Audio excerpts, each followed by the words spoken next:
welcome to our first webinar training tidbit, Handling Challenging Situations.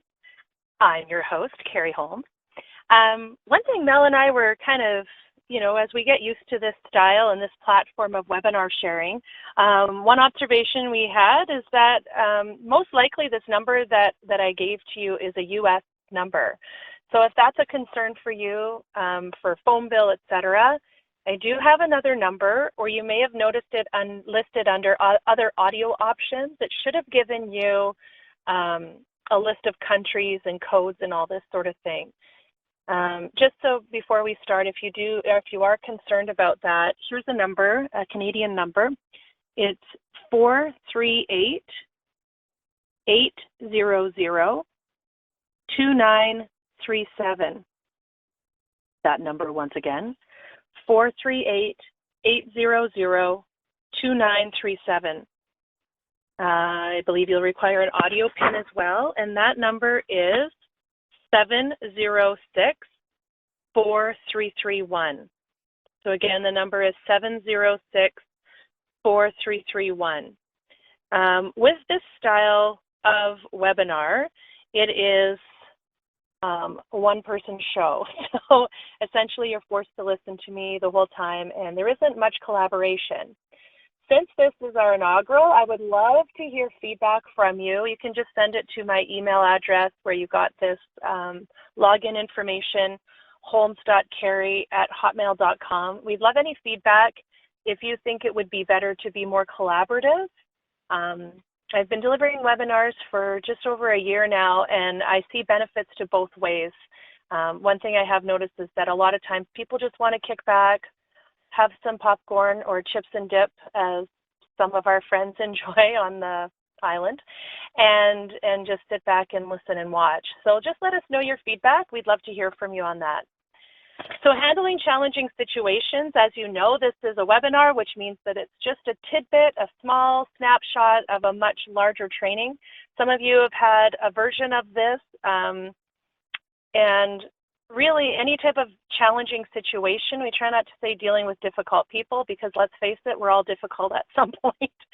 So as we consider the information that we have here today, I would love for you to look at it in the sense of coworkers, our customers, our managers, our team members, maybe even the people we live with or associate with, that we are going to come across challenging situations. Sometimes it's them, sometimes it's us.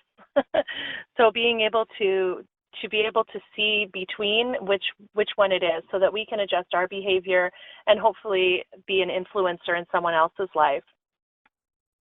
As you know, we are Workplace Education Manitoba. Our vision is that everybody has access to essential skills, knowledge, and training in order to do your job. So today we'll be looking at the essential skills of oral communication, working with others, and thinking skills. Oftentimes when we're dealing with challenging situations, it comes down to conflict, right? And conflict can be seen in many different ways, but for a lot of us, it's problem solving, which requires thinking skills. Daniel Goleman, the author of Emotional Intelligence, he said that, sometimes when I'm paraphrasing here, but most often when we're in a challenging situation, our emotional brain takes over and we shut off the thinking brain. Dale Carnegie said that we are creatures of emotion, not logic. So especially in these heightened states, we can oftentimes switch to our emotional brain and turn off that thinking brain. So hopefully, again, it's all about awareness and being able to choose how we're behaving as opposed to just reacting to a situation. We consider the benefits of handling challenging situations for you, for the business, for your customers or coworkers. Well, for you, I don't know, as someone who's a passionate person and a deep feeler, if I can handle a challenging situation, I feel ahead. I feel on top of the game, and it's not about, necessarily an unrighteous pride, but it does give you a sense of satisfaction that you've handled a situation properly and that both sides are happy. That doesn't always happen. We can't always make everybody happy. That's an inside job as well. But if we can, for ourselves, find satisfaction in handling a challenging situation. I think that that's just a way of making our day better. Happy employees equal happy customers. So if we ourselves are happy, we're going to be able to share that. And it doesn't mean that every situation is a happy situation or that we always have to be happy. But what it does mean is that we're able to manage our own emotions and to be able to handle situations in a more diplomatic way. One of our other trainings just as a plug in there for oral communication. We talk a lot about effective communication, but something that you might be interested in bringing to your teams is this idea of emotional intelligence or social awareness, which is another aspect of oral communication. So for you, being able to manage your emotions as well as being able to recognize the emotions of people, especially in these heightened situations, is of utmost importance, especially if you consider leadership skills. For the business, reputation, reputation, reputation, right? Anybody a Seinfeld fan can think of the suit Nazi. Some people will still come to a certain business even though maybe the employees aren't exactly pleasant. But really for the business, it gives you that reputation of being able to handle problems. And when your customers come to you with an issue, they know that they're not up against, something really, really difficult. There's an example a few years back, well, many years back now, if we consider it's with AOL. There was a gentleman who went to cancel his account and was on the phone for 20 minutes while the agent tried to, understand why could you possibly be canceling this account, and even went so far as to pull up his account and say, wow, you've really been using it. This is how many hours you've used it. I see that your dad's name is on the account. Can I talk to your dad? And this gentleman who was trying to close his account was 30 years old. So that reputation of being able to handle a challenging situation will carry you so far, and people will find ease in working with you. And then, of course, for our customers, for our coworkers, oftentimes when we look at challenging situations, it can turn to conflict, which for a lot of us turns into a personality clash, or now it's a problem with the person as opposed to a process. So we end up personalizing things. So if we can avoid personalizing a challenging situation, again, we'll be ahead of the game. And our coworkers, there'll be that, more harmony with our customers as well. And so again, trying not to personalize conflicts, which for a lot of us is really challenging because we care. If we didn't care, wow, life would be so much easier. But we do care, and we do want what's best for all parties involved. And so we consider that, creating that harmony and trying not to personalize things. And we'll get into more of that in just a moment. Another thing that comes up when we're handling difficult situations is looking at the symptom or the cause. And what happens a lot of the time, and I've seen this in different workplaces, is that we're treating the symptom as opposed to the actual cause of the conflict. Now, sometimes the cause of the conflict is a structural issue or a process problem that we may not have authority to change. Not all of us have the keys to be the change makers, and we end up having to work with the symptoms as kind of a Band-Aid solution. Pardon all the cliches. But really, if we can take a step back and even as a team, be able to work through this sort of thing and look at the actual causes of the conflict as opposed to the symptoms. Now, I've received word that we're stuck on the same screen, which, is a great picture of myself, but not really what I was looking for. How about now, Mel? Is it moving or advancing at all? Nope.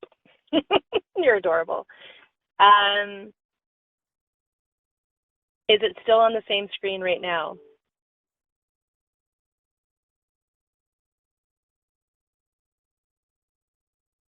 It's changed. So it's a picture of my, okay. Is it with all the slides down the left-hand side?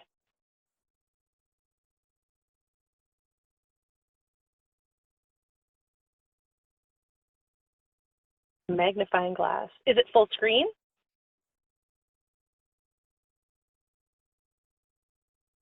Ah, bummer. Okay, let me just see what I can do. Okay, stand by, everybody. There should be some jazzy music or something happening. How about now? Is it full screen?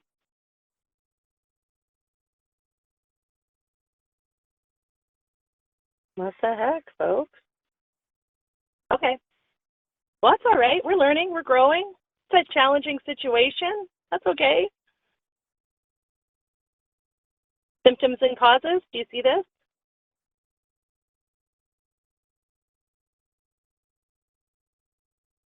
Okay.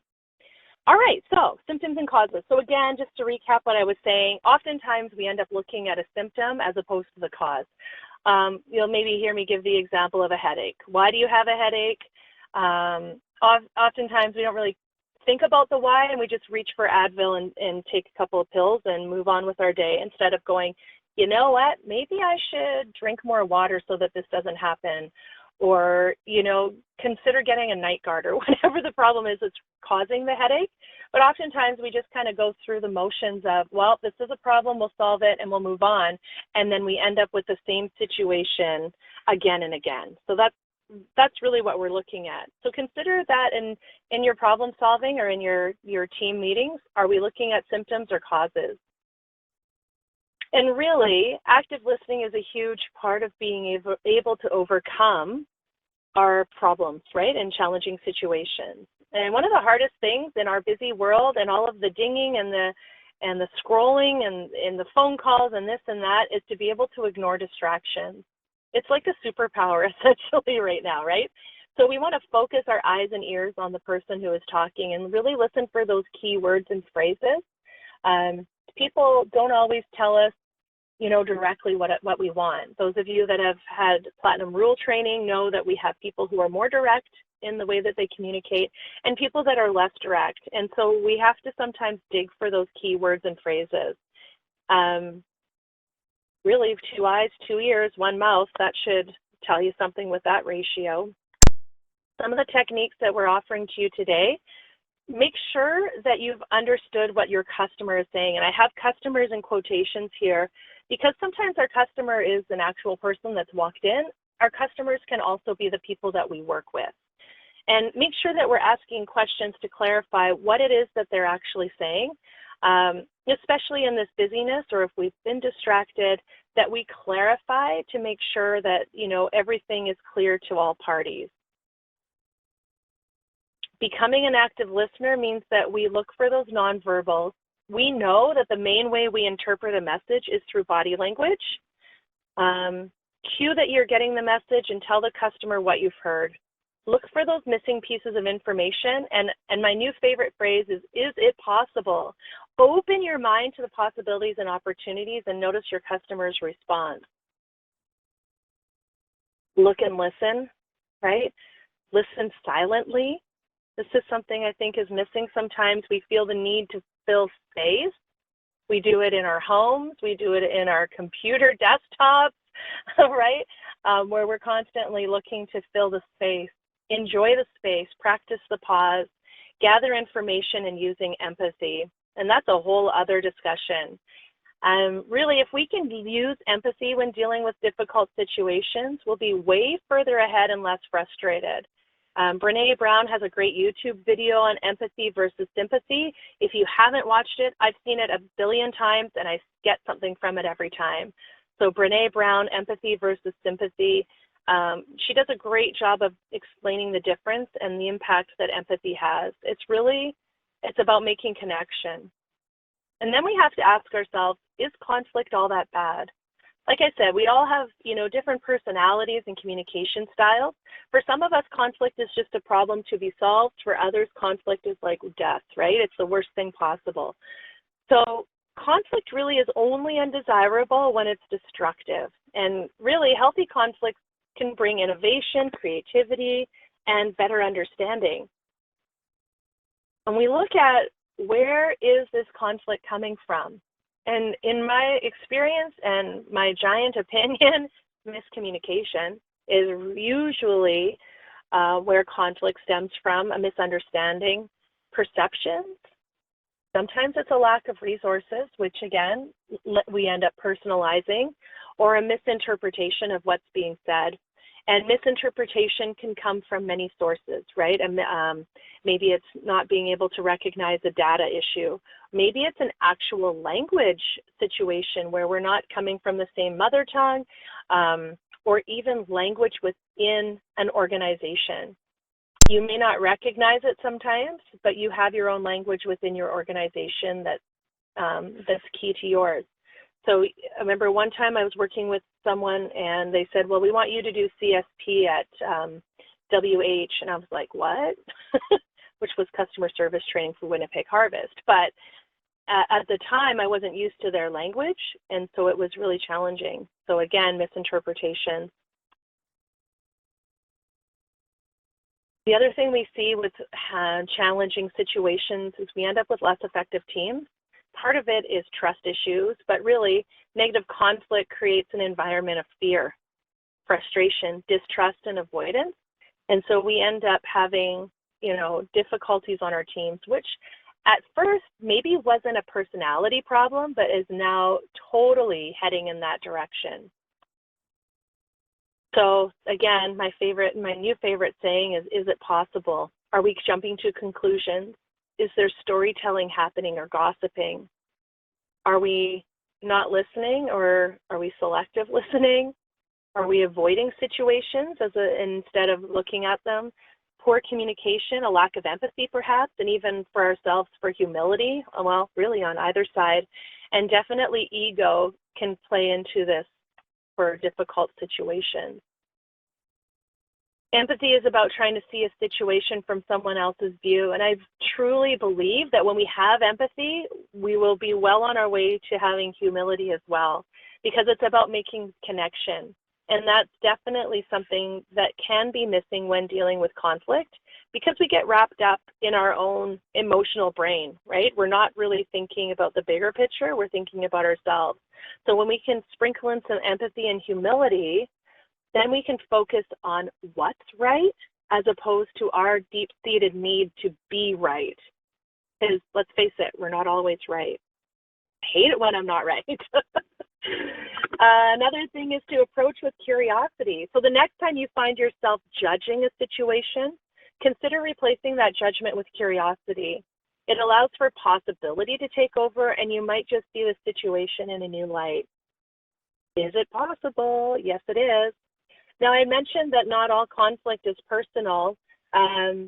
Christopher Moore developed a circle of conflict, and in this, it talks about what are the actual causes of conflict, because it's not just a personality clash, like I said. Some of you have seen this before. If you haven't, have us over to your workplace. We'd love to go through this with you. So some of the conflicts that we see are data conflicts. So again, misinformation, differing views, of course, relationship conflicts, miscommunication, maybe stereotyping, interest conflicts, perceived or actual conflict over interest. Value conflicts could be different ways of life, ideology. Let's face it, we're coming up to an election, so there'll be a lot of juicy discussions happening, I'm sure, and even different criteria for evaluating ideas. And then the red piece says structural conflicts. So an unequal authority, unequal control of resources, or time constraints. Some of these are real, some of them are perceived. Either way, they're real to you, right? So whether it's in your mind it's real or in someone else's mind, they are all causes of conflict. And once again, like I said earlier, sometimes we're so focused on the symptoms that we forget to dig deeper and look at the data conflicts, look at the relationships conflicts. Is it an interest or value or structural conflict? And in that way, really, it's about the bigger picture. Oftentimes we're so zoomed in and focused that we neglect to zoom out and look at the bigger picture, right? Just like the headache. Drink more water every single day, and maybe that'll help you with your headache issue, right? It's about looking at the bigger picture. Conflict can be good, and actually it's desired and expected. So team members may have differing opinions on what needs to happen, what direction should be taken, what changes would be most beneficial. I'm going to tell you right now, that's a good thing, right? Because again, if we're so stuck in our own way and we don't open up to the possibilities, we may find ourselves in trouble. Now, there was a lady named, or I'm sure she's still around, Rosalind Torres, Torres, and she has an amazing TED Talk on what it takes to be a great leader. I actually think that is the title of the TED Talk, so what it takes to be a great leader. And in it, this is the one that stands out to me the most. She talks about diversity and things like that, but she also says, in order to be a great leader, we need to abandon a practice that has worked for us in the past. Okay? So something that we found was working for us, we may need to abandon it in order to bring in new stuff. Can you see how each one of, with conflict, how it really ties in so many other topics?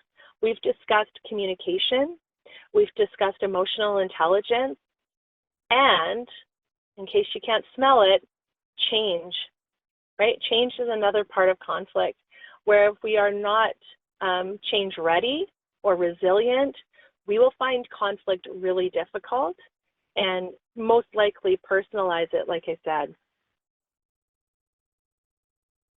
Really, if we can look at handling a challenging situation, it's a creative process. And if we can get our teams involved, really, it can enhance engagement and productivity. And then we combine those two for another cool topic of employee enablement, which means that we are giving our employees the right tools to be able to do their job. It's not just about having the right bums in the right seats, it's having engagement and productivity so that when we come across a challenging situation, we have the humility to deal with it, we have the empathy, we have the knowledge and skills, and the ability to look up and look out. Look at it this way, it forces everyone to take a hard look and re-examine the situation to see if there's a different or a more innovative problem-solving measure to be taken. And you may have seen this with, with loved ones or things like that, where I know that I'm kind of stubborn that way sometimes, where I want it done my way, and then Rick will say, well, have you considered it this way? No.